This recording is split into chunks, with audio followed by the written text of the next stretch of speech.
Bienvenue sur le podcast des parents entrepreneurs et investisseurs. Je suis Christelle du blog Nouveau Tournant et j'accompagne des parents à se dégager des revenus en ligne.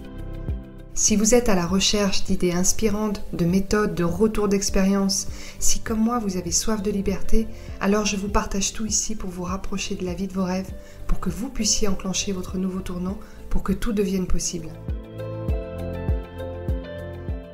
Dans ce tout nouvel épisode, vous découvrirez le parcours d'une maman entrepreneur, Isméry Juron, qui est business coach.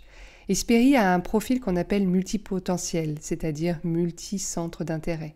Vous découvrirez comment elle a réussi, en tant que multipotentiel, à se créer un business sur mesure, cohérent et générant plusieurs sources de revenus. Place à ce tout nouvel épisode autour du parcours très inspirant d'Isméry. Dans l'un de tes posts, Isméry, tu dis que le 10 juillet 2013 est le jour où je n'ai plus douté de ce que je pouvais accomplir. Le 10 juillet, c'était la naissance de ton fils, Auguste, puis après la naissance de ta première boîte. La question que j'aimerais te poser, c'est est-ce que c'est la naissance de ton fils qui a déclenché ta bascule dans l'entrepreneuriat ? Alors, c'est la naissance de mon fils, mais c'est même la naissance de mon tout premier fils qui m'a emmenée à la rencontre. Je suis tombée sur un livre qui s'appelait La semaine de 4 heures au moment où il est né. Et j'ai eu un gros déclic. C'est-à-dire que je me suis dit, c'est pas possible, en fait, ça peut pas continuer comme ça. Il faut vraiment que je trouve du temps pour le voir grandir. Donc, mon tout premier fils m'a permis de faire le chiffre de il faut que j'enclenche quelque chose, en fait. Donc, j'ai posé ma démission dans ma super boîte et je me suis barrée sans indemnité. On est parti vivre à la campagne. Il s'est passé 2 ans entre tous ces moments pour s'organiser, etc. Et à la naissance de mon deuxième fils, effectivement, je sentais que ce que j'avais réussi à faire, à donner naissance comme ça, sans péridurale et à trouver la force de mon mental, je me suis dit, bah, je suis prête en fait, c'est bon, je peux le faire. Donc ça s'est fait, tu vois, un peu en 2 temps. Et les 2 naissances ont été hyper importantes. Ah, c'est Et la intéressant. troisième aussi d'ailleurs, parce qu'elle est venue comme clôturer un cycle. Du coup, quelle a été ta première boîte ? Ma toute première boîte s'appelait Loca Success. On l'a créée avec mon mari. C'est moi qui ai donné l'impulsion et puis du coup il m'a dit écoute, je te rejoins. C'était à l'époque où Airbnb commençait les balbutiements en France et moi j'avais bien compris qu'il y avait effectivement un énorme marché qui se préparait sur la location saisonnière. J'avais l'expérience sur le digital et je lui ai dit écoute, je pense qu'on peut créer une agence immobilière en ligne pour aider les propriétaires à louer leur résidence. Et donc, on était prestataire de services pour les propriétaires de résidences secondaires qui souhaitaient louer sur Airbnb, sur tous les sites. On s'occupait de tout, en fait. On s'occupait des locataires qui arrivaient, etc. Des prestations de ménage, ce genre de choses ? Oui, on avait des partenaires dans chaque ville. En fait, on avait un système où on développait des partenariats dans chaque grande ville de France pour trouver des personnes sur place qui pouvaient faire les clés, le ménage. Et nous, on faisait toute la coordination, la gestion, et on avait une carte d'agent immobilier parce que il en fallait une pour gérer les fonds. Et donc, on faisait toute la prestation de A à Z. Les propriétaires n'avaient absolument rien à s'occuper, à part recevoir l'argent sur leur compte. Et vous-même, en fait, est-ce que vous étiez déjà investisseur ou pas du tout ? Alors, nous, on n'était pas forcément investisseurs à ce moment-là, mais quand on a découvert, on s'est dit, bah, tiens, on va essayer aussi sur notre résidence principale.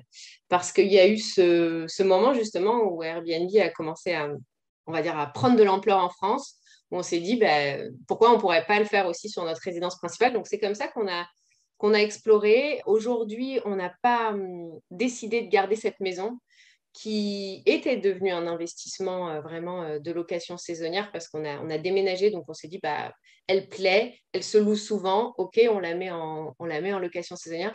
On n'a pas décidé de la garder pour plein de raisons, mais c'est sûr qu'on le refera. Ta première boîte, elle a duré du coup combien de temps ? Alors, notre première boîte, elle a duré vraiment 3 ans. J'ai mis à peu près une année à la fermer. Elle a été 3 ans active et 1 an à la liquidation. C'est un peu long, ça dure une année environ. Donc, le temps de tout clôturer, ça a duré au total 4 ans. Qu'est-ce qui a fait que vous ayez terminé cette aventure ? Eh bien, en fait, bon, déjà, on a fermé parce qu'on ne pouvait pas se payer à deux dessus. Donc, il y a mon mari à un moment qui est retourné travailler et moi, je me suis dit, OK, à la limite, peut-être je peux me dégager le salaire pour moi. Sauf qu'il y a eu un moment où la croissance, en fait, de l'entreprise, on n'a pas su bien, on va dire, gérer ce moment-là. On n'a pas su non plus bien se positionner sur notre cœur de cible. On a voulu un petit peu, c'est souvent l'erreur qu'on fait au début, c'est-à-dire se dire, tiens, on pourrait aussi travailler avec ce genre de propriétaire, etc., au lieu de cibler qu'un type de propriétaire, on s'est un peu perdu. Et donc, du coup, on va dire que le business model en tant que tel, on l'a pas identifié assez vite. On l'a identifié trop tard. La société avait déjà pris, on va dire, trop de retard au niveau, tu vois, les problèmes de trésorerie, toutes ces choses-là. Du coup, avant d'aller à la catastrophe, on a dit on préfère fermer et voir après ce qu'on fait. C'est pour ça qu'on a terminé. C'était très drôle parce qu'effectivement, il y avait plein de sociétés qui s'étaient lancées en parallèle de nous, il y en avait comme nous qui arrêtaient, il y en avait d'autres qui avaient réussi à bien trouver. Et quand on a comparé, on voyait bien que ceux qui y arrivaient, c'est que ceux qui s'étaient vraiment positionnés soit sur du très haut de gamme ou sur du très bas de gamme de prix, en fait. La question de se nicher. C'est ça. Qu'est-ce que tu as pu faire après? Et moi, je me suis effectivement pris une année pour réfléchir. Le salariat, je l'avais quitté, donc c'était pas question d'y retourner. Je voulais pas. J'y serais retournée s'il avait fallu vraiment, mais je préférais pas du tout y retourner. Donc, on s'est organisé.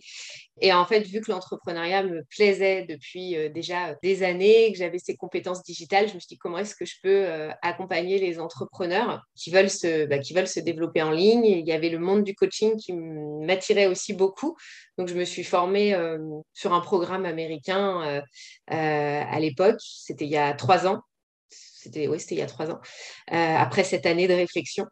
Et puis, du coup, j'ai commencé comme ça, en fait, en ligne, quoi, à proposer des accompagnements pour développer son business en ligne. Et puis, ça s'est fait comme ça.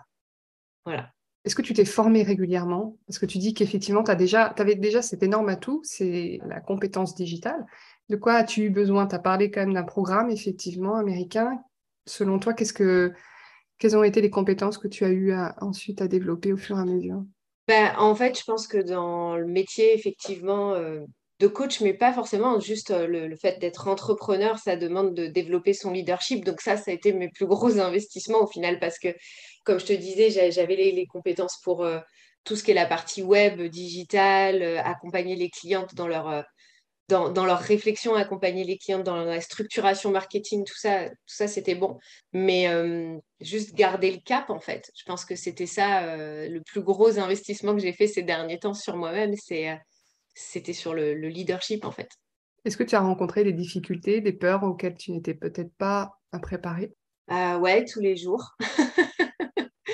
Tous les jours, j'ai des peurs, en fait. Et les peurs, bien souvent, on s'aperçoit qu'elles sont juste irréelles. C'est juste notre mental qui s'imagine les pires choses qui pourraient se passer. C'est et si ça fonctionnait pas, en fait. C'est tout le temps ça, les peurs.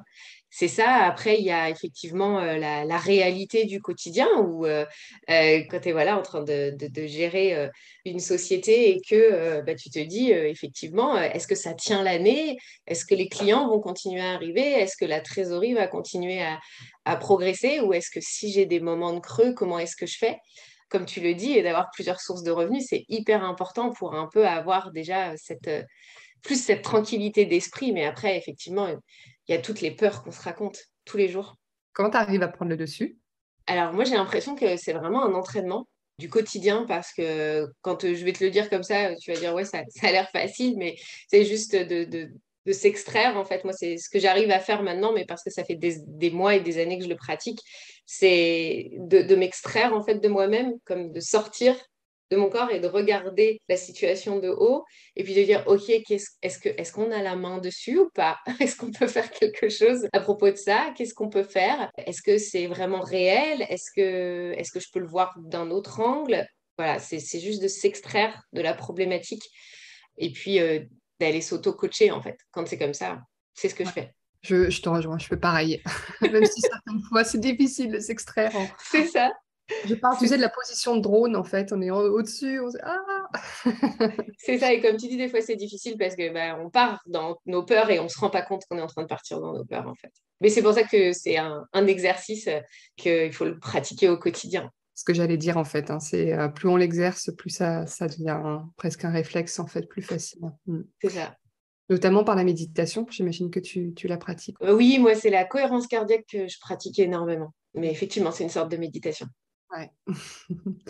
Alors, tout à l'heure, tu parlais justement de multi-revenus pour finalement un petit peu pallier à cette peur de manquer d'argent.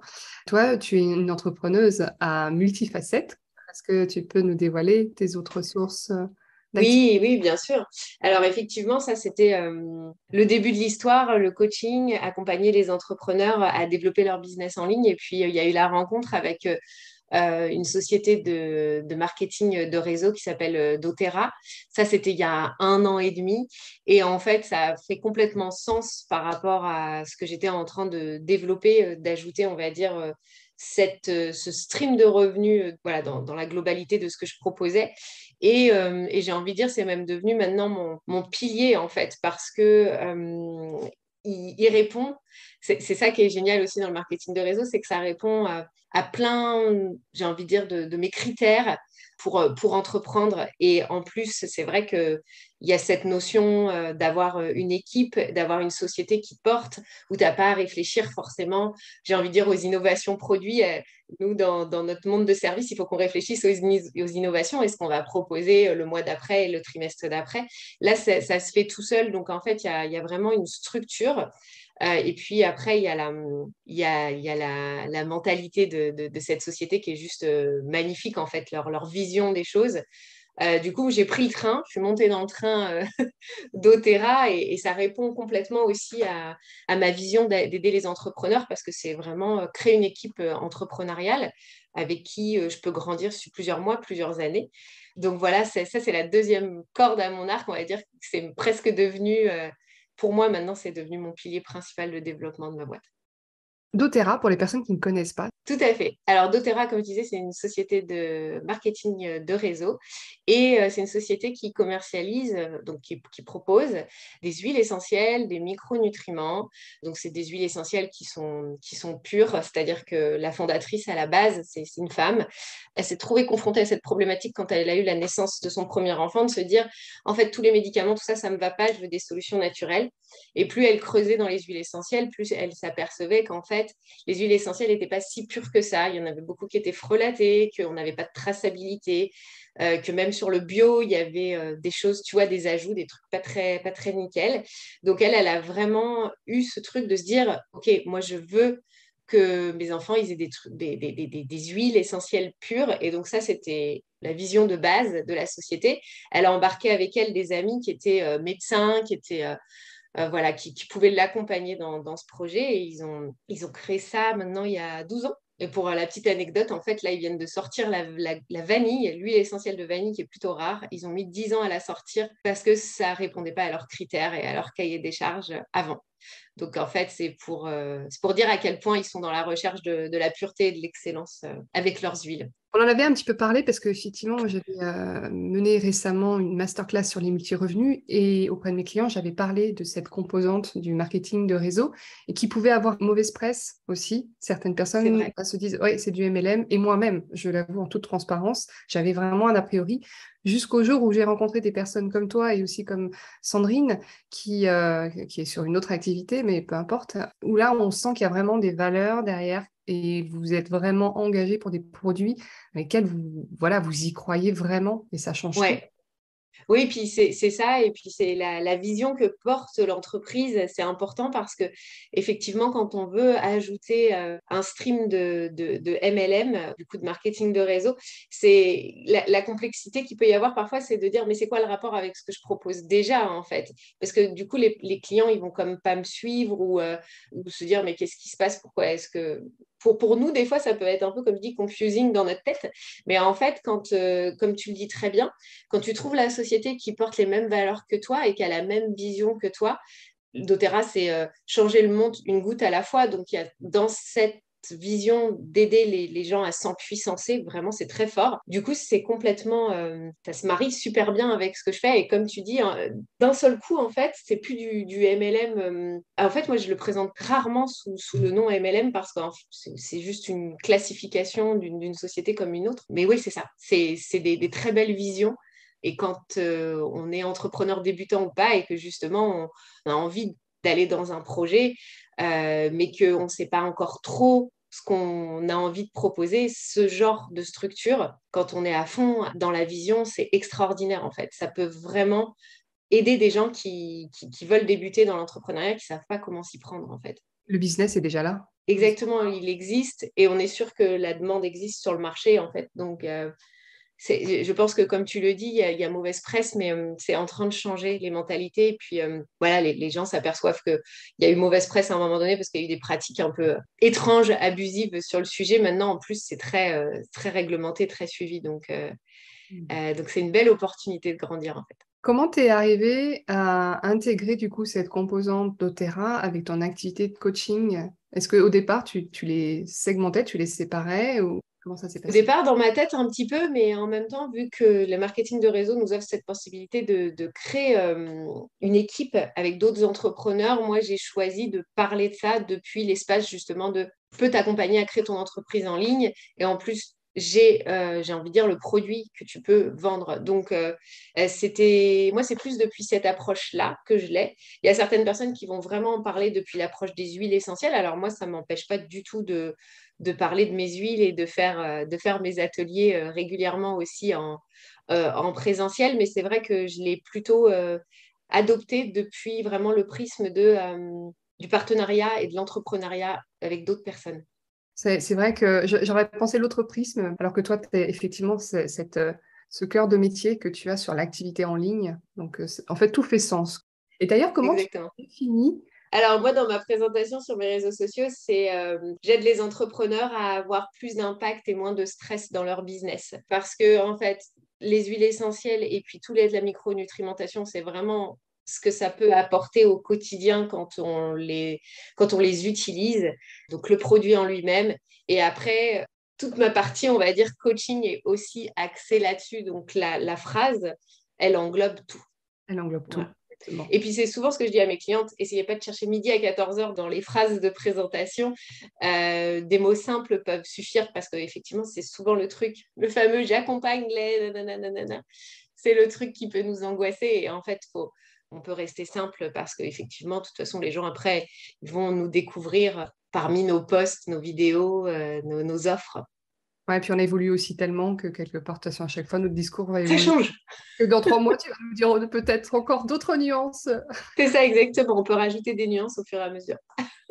Alors, ma question traditionnelle, est-ce que tu aurais des livres à nous conseiller, un ou deux livres?